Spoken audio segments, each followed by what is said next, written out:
प्रस्तुत है माँ की भूमिका, एक काव्य दर्शन अभिव्यक्ति, जिसमें मैंने त्रेता युग, द्वापर तथा कलयुग में माँ की भूमिका के बारे में बखान किया है। मैं प्रदीप ठाकुर, अभिव्यक्तिकार, संरचनाकार, इस पुस्तक के माध्यम से मैंने वर्ल्ड बुक ऑफ रिकॉर्ड्स को ब्रेक करने की तैयारी में नॉमिनेट किया था और मैं बड़ी सौभाग्यशाली हूँ कि इसमें मुझे रिकॉर्ड ब्रेक करने का एक्सेप्टेंस प्रमाणीकरण मिल गया। मैं London book of world records, Poona, Maharashtra, जो भारत सरकार की एक अंग है, यूके की पंजीकृत शाखा, जिसके द्वारा यह सूचना मिली। यह काव्य रचना, जिसमें सबसे लंबी काव्य रचना आज तक की सृजन का रिकॉर्ड का दावा मैंने प्रस्तुत किया था, जो हर तरह से वेरिफिकेशन और जांच के उपरांत यथोचित आवेदन को स्वीकृति मिली। प्रस्तुत है यह कविता काव्य संग्रह। नास्ति मातृ समंत्राणं नास्ति मातृ समाप्रमा, अर्थात माता के समान इस धरती पर कोई छाया नहीं है, कोई आश्रय नहीं है, कोई सुरक्षा नहीं है। माता के समान इस विश्व में कोई जीवन दाता नहीं है। माँ की भूमिका कैसे बखान करूं, क्या लिखूं इस कलम से मैं। हाँ, निशब्द हूं मैं, नहीं बचे अब कोई शब्द मेरे, अपने अस्तित्व को आधार बनाता हूं। हाँ, निशब्द हूं मैं। मेरी कविता की बस केवल इतनी ही परिभाषा है, श्रृंगार सुरा के बोल नहीं, यह दिनकर वाली भाषा है। महान कवि दिनकर जी को नमन करते हुए आगे बढ़ता हूं इस काव्य रचना की ओर। यह काव्य रचना समान नहीं, तीनों युगों की अद्भुत महिमा मंडित गाथा है। प्यारी माँ, भोली माँ, जगत की न्यारी माँ, क्या एक बार फिर मिलोगी। मेरी माँ, मेरी बहुत प्यारी दोस्त, जीवन भर तुम हमेशा पास हो। मेरा रास्ता दिखाने वाली ये कोमल मुस्कान, तुम मेरे दिन की रोशन करने वाले धूप हो। तिनका तिनका जोड़ा तुमने, अपना घर बनाया तुमने, अपने तन के सुंदर पौधे पर हम बच्चों को फूल सा सजाया तुमने। हमारे शब्द दुख उठाए, हमारी खुशियों में सुख ढूंढा तुमने। हमारे लिए लोरियां गाई रात रात जागकर, हमारे सपनों में खुद के सपने सजाए तुमने। हम बच्चे अपनी अपनी चाह चलते गए, अपनी राह पर चलते गए, और तुम दूर खड़ी चुपचाप अपना मीठा आशीर्वाद देती रही। पल बीते, क्षण बीते, उदास होता हूं तो हंसा देती है। माँ नींद नहीं आती है तो सुला देती है। माँ मकान को घर बना देती है। माँ पर लिखने के लिए मैंने ज्यों ही कलम उठाई, मेरे लिए तो तेरा प्यार ही काफ़ी है, मेरे प्यार के लिए तेरा इकरार ही काफ़ी है। घुटनों से रेंगते रेंगते कब पैरों पर खड़ा हुआ, क्या सूरत क्या सीरत थी, माँ ममता की मूरत थी। संत कबीरदास जी के पद्यांश से उद्धृत संकलित हम सभी को मालूम है। गुरु गोविंद दऊ खरे, काके लागू पाए, बलिहारी गुरु आपनो, जिन गोविंद दियो बताए। अर्थात इस दोहे से तात्पर्य है, गुरु और भगवान दोनों ही मेरे सन्मुख खड़े हैं, परंतु गुरु ने ईश्वर को जानने का मार्ग दिखाते हैं। कहने का भाव यह है कि जब अपने समक्ष गुरु और ईश्वर दोनों विद्यमान हो, तो पहले गुरु के चरणों में अपना शीश झुकाना चाहिए, क्योंकि गुरु ने ही हमें भगवान के पास पहुंचने का ज्ञान प्रदान करते हैं। और हमारे जीवन के पहले गुरु हमारे माता है। हमारे यहाँ वेद पुराण धर्म ग्रंथों में भी कहा गया है, गुरुर ब्रह्मा गुरुर विष्णु गुरुर देवो महेश्वर, गुरु साक्षात पर ब्रह्म तस्मै श्री गुरु वै नमः। इस दोहे में गुरु की महिमा को महिमा मंडित किया गया है कि गुरु के सानिध्य मिल जाने से जीवन में भगवान को पाना आसान हो जाता है। यहाँ बच्चों के प्रथम गुरु माँ और गुरु के रूप में दर्शाती है, जो साक्षात ईश्वर की प्राप्ति कराते हैं। कुछ विद्वान मानते हैं माँ का मतलब मैं और आ अर्थात मैं मतलब परम शक्ति और आ का मतलब आत्मा अर्थात माँ। इस तरह माँ ईश्वर की सर्वश्रेष्ठ कृति है, जिसके माध्यम से परमेश्वर अपने अंश द्वारा अपनी शक्ति का संहार और विस्तार करता है। कुछ ग्रंथ मानते हैं कि माँ शब्द गोवंश से जुड़ा है। मौ में आ की मात्रा और बन गया माँ। ओ हाँ, एक चंद्र बिंदु भी है। अब उस चंद्र बिंदु को ध्यान से देखिए। एक बिंदु जो कि किसी की गोद में बैठा हुआ सा है, ऐसा दिखेगा। यहाँ है माँ की भूमिका भी। आप तो बिंदु हो जिसको माँ अपनी कोख से गोद में और फिर जमीन पर पैर रखने योग्य बनाती है। आपको हमेशा ऊपर रखकर खुद नीचे रहती है, बिल्कुल वैसे जैसे एक मजबूत इमारत की नींव उसको सहारा दिए होती है।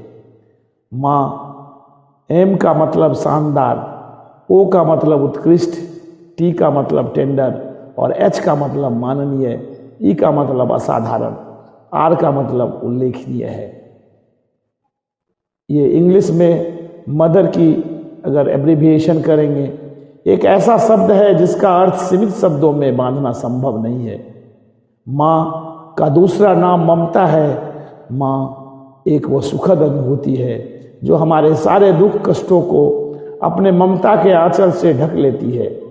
माँ शब्द की गहराई को परिभाषित करना सरल नहीं है, क्योंकि उसमें पूरा ब्रह्मांड का ज्ञान समाहित होता है। एक माँ एक निस्वार्थ प्यार करने वाली इंसान होती है, जिसे अपने बच्चों की इच्छाओं और ज़रूरतों के लिए अपनी कई इच्छाओं और ज़रूरतों का त्याग करना पड़ता है। एक माँ ये सुनिश्चित करने के लिए कड़ी मेहनत करती है कि उसका बच्चा एक सक्षम इंसान बनने के लिए ज्ञान, कौशल और क्षमताओं से लैस हो। हमारा पालन पोषण करके हमें सक्षम बनाती है, हमारे शरीर को बल देती है, जिससे हम अपने भविष्य को संवारने की क्षमता प्राप्त करते हैं। जब कभी हम उदास और हताश होते हैं तो माँ ब्रह्मांड की उस ऊर्जा की तरह काम करती है, जो प्रत्यक्ष रूप से हमारे अंदर आकर बस तो नहीं सकती, पर हमें ऊर्जावान अवश्य बना सकती है। हमारी सारी सकारात्मक शक्तियों की उत्सय माँ सारी नकारात्मक शक्तियों को दूर कर हमारे मस्तिष्क के अंदर निर्णय और संयम की पाठ पढ़ाती है। माँ भगवान से भी बढ़कर के प्यार को अक्सर बिना शर्त माना जाता है, क्योंकि यह बच्चे के व्यवहार, उपलब्धियां या परिस्थितियों जैसे किसी बाहरी कारक पर आधारित नहीं होता। यह एक शुद्ध और वास्तविक भावना है जो भीतर से आती है और उसे उन कार्यों और शब्दों के माध्यम से व्यक्त किया जाता है जो देखभाल, स्नेह और समर्थन दिखाते हैं। मदर एक अंग्रेजी शब्द है, पर्यायवाची शब्द नहीं। यह एक संज्ञा है जो एक महिला को निर्दिष्ट करती है, जो एक बच्चे से संबंधित है जिसे उसने जन्म दिया है। यह एक संक्षिप्त शब्द नहीं है, इसलिए कोई पूर्ण रूप नहीं है, लेकिन कई लोग अपनी रचनात्मकता, माँ के प्रति प्यार और सम्मान दिखाने के लिए अपना स्वयं का पूर्ण रूप बनाते हैं कि ममता का कोई मुकाबला नहीं, वह तो भगवान का वरदान है। माँ की गोद है, सुकून है, माँ की आंखों में प्यार है, माँ की दुआओं में असर है, माँ की किस्मत में प्यार है, माँ की जिंदगी में उतार चढ़ाव है, लेकिन माँ हमेशा अपने बच्चों के लिए खड़ी रहती है, बस प्रेम करना जानती है और किसी भी हालात पर बच्चों के साथ देने के लिए तत्पर रहती है। ईश्वर ने मानव की रचना की है, लेकिन माँ ही इसे जीवन देकर आगे बढ़ाया है।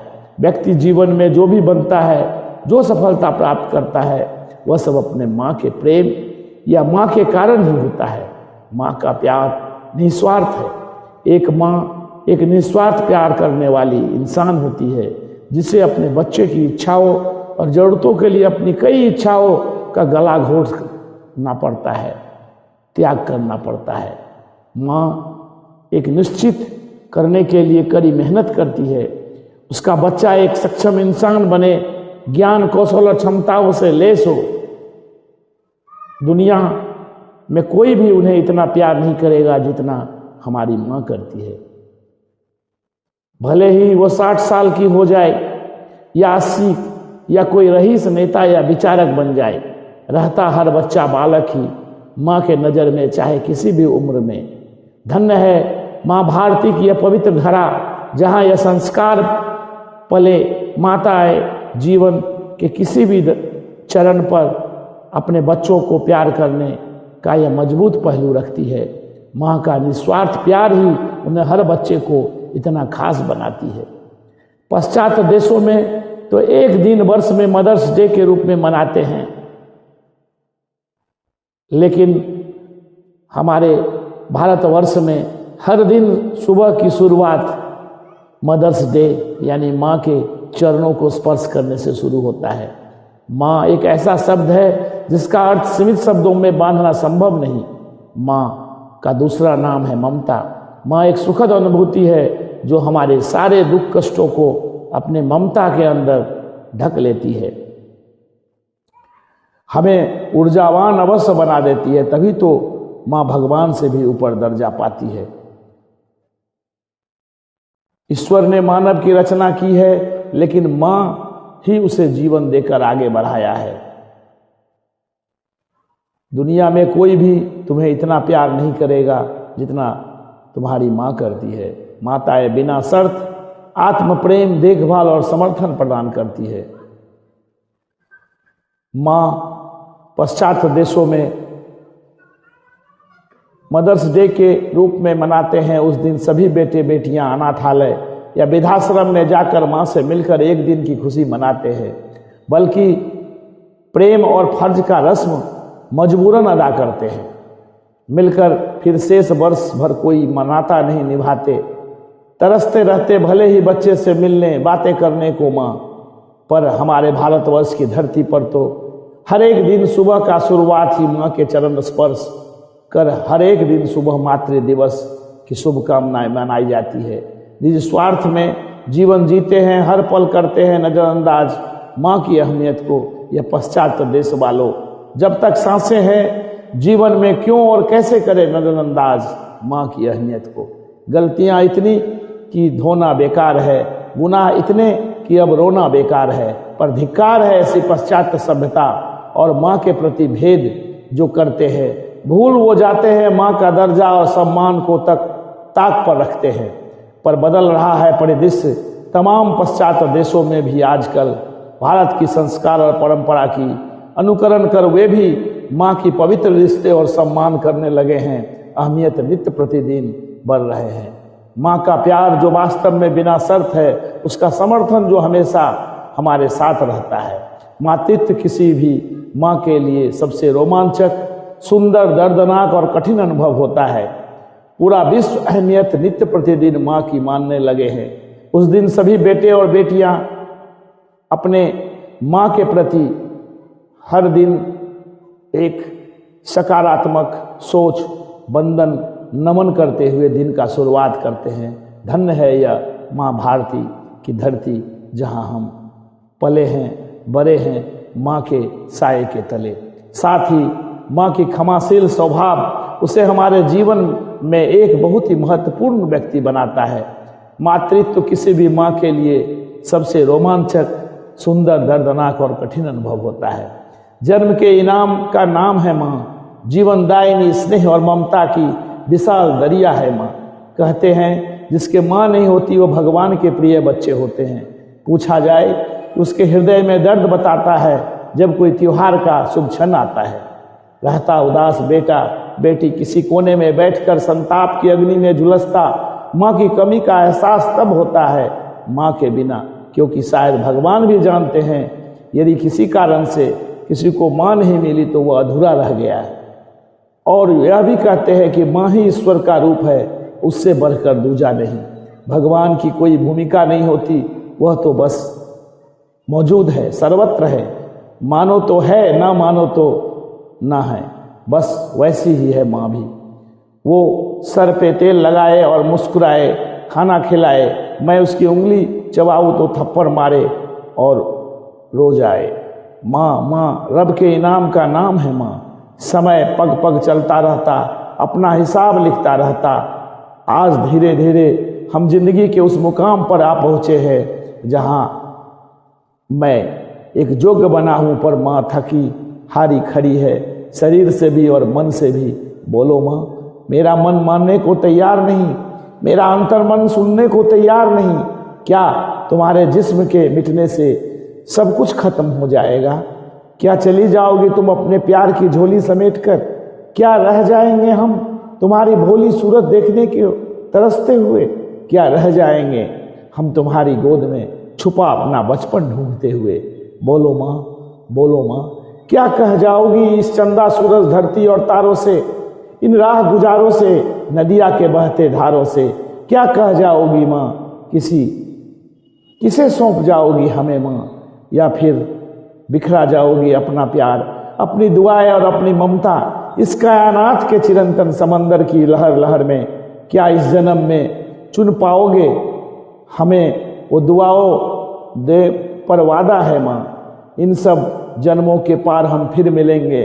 तुम्हारी दुआएं चुन चुन कर, तुम्हारी प्यार से भरी झोली समेट कर, एक नया जिस्म लेकर हम फिर मिलेंगे माँ। जन्म जन्मांतरों से परे हंसते मुस्कुराते हम फिर मिलेंगे, फिर एक नई दुनिया बसाएंगे। इन बिखरते आंसुओं को चुनकर खुशियों में बदल देंगे। मैं, पापा, तुम और बच्चे हम फिर मिलेंगे, हमेशा साथ साथ खुश रहेंगे। इन शब्दों को लिखते जीते जो आंसू मैंने गिराए और जो तुमने नहीं देखे, वो आंसू तुम पर मेरा कर्ज है माँ। तुम्हें भी ये कर्ज चुकाना है। इन बिखरे आंसुओं को समेटकर खुशियों में बदलना होगा। तुम्हें भी एक वादा करना होगा। क्या फिर से एक बार जन्म जन्मांतरों के पार मिलोगी? क्या फिर एक बार मुझसे लाल धागे का रिश्ता जोड़ोगी? क्या फिर एक बार मुझे अपने तन पर सुंदर फूल सा सजाओगी? क्या फिर मेरी नन्ही उंगली थामे मेरे संग संग चलोगी? क्या फिर मेरी बानी पर अपना सम्मोहन बिखराओगी? क्या फिर अपनी ममता की छाया से मेरा जीवन संवार दोगी? क्या फिर अपनी मीठी लोरियां गाकर मुझे सुलाओगी? क्या फिर मुझे सजना संवरना और गुनगुनाना सिखाओगी? क्या फिर मेरे नन्हे पंखों में ऊंची उड़ान भरोगी? बोलो माँ, क्या फिर एक बार मिलोगी? मेरी जिंदगी की हर खुशी तेरे ही आशीर्वाद का फल है। आज मेरे हर वजूद और औधों का जरिया तू है। मुसीबत के वक्त अपने ज्ञान संस्कार आदर्श की शक्ति से वह संतान की ढाल बन जाती है, तो कभी उंगली पकड़कर चलना सिखाती है। माँ हर वक्त हर पल अपनी संतान के सुख की कोशिश में रहती है। उनके सम्मान और प्रेम के बारे में जितना कहा जाए उतना कम है। खुशी के पल हो या दुख का साया, दोनों ही वक्त जिसकी बात याद आती है वह माँ ही तो है। प्यारी माँ, भोली माँ, जगत की न्यारी माँ, क्या एक बार फिर मिलोगी? माँ के बिना बच्चा अधूरा है। अगर माँ नहीं तो कौन पूछेगा कि बेटा तुमने खाना खाया कि नहीं, तुम ठीक हो या नहीं? आदमी चाहे कितना बड़ा हो जाए, उसके मुंह में से भी हाय माँ ही निकलेगा। यह भगवान नहीं जा सकता, ईश्वर ने माँ बनाई है। विडम्बना तो देखो, माँ खुद गीले में सोती है, बच्चे को सूखे पे सुलाती है। रात को उठकर बच्चे को देखती है। बच्चा बीमार होता है तो प्यारी माँ रात रात भर सोती नहीं है। विडम्बना तो देखो असहाय और भोली माँ की। विडम्बना तो देखो बेटे के मुंह से उलझी विवश और लाचार माँ की। तिनका तिनका जोड़ा तुमने, हम बच्चे के सुख के खातिर घर बनाया तुमने। अपने तन के सुंदर पौधे पर हम बच्चों को फूल सा सजाया तुमने। हम समय पग पग चलता रहता, अपना हिसाब लिखता रहता, और आज धीरे धीरे तुम जिंदगी के उस मुकाम पर आ पहुंची जहां तुम थकी खड़ी हो, शरीर से भी और मन से भी। हम फिर मिलेंगे माँ, जन्म जन्मांतरों से परे हंसते मुस्कुराते हम फिर मिलेंगे।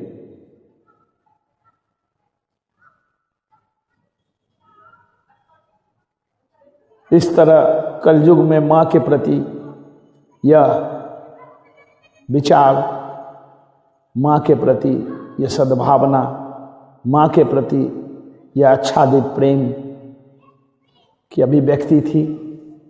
अब हम द्वापर युग में प्रवेश करेंगे और इसी तरह त्रेता युग में भी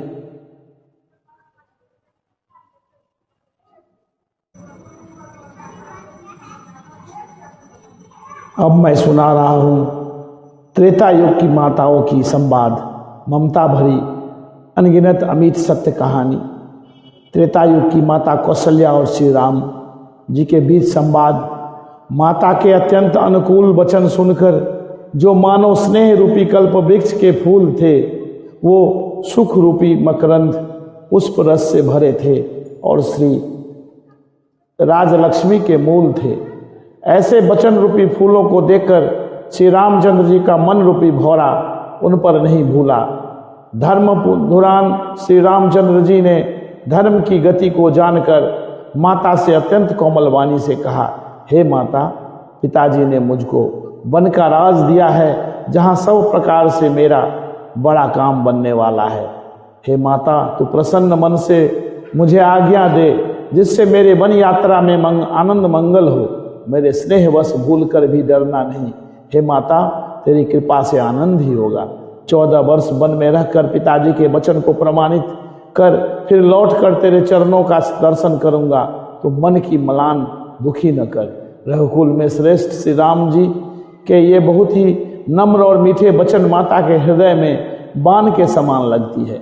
उस शीतल वाणी को सुनकर कौशल्या वैसे ही सहम कर सूख जाती है जैसे बरसात का पानी पड़ने से जवासा सूख जाता है।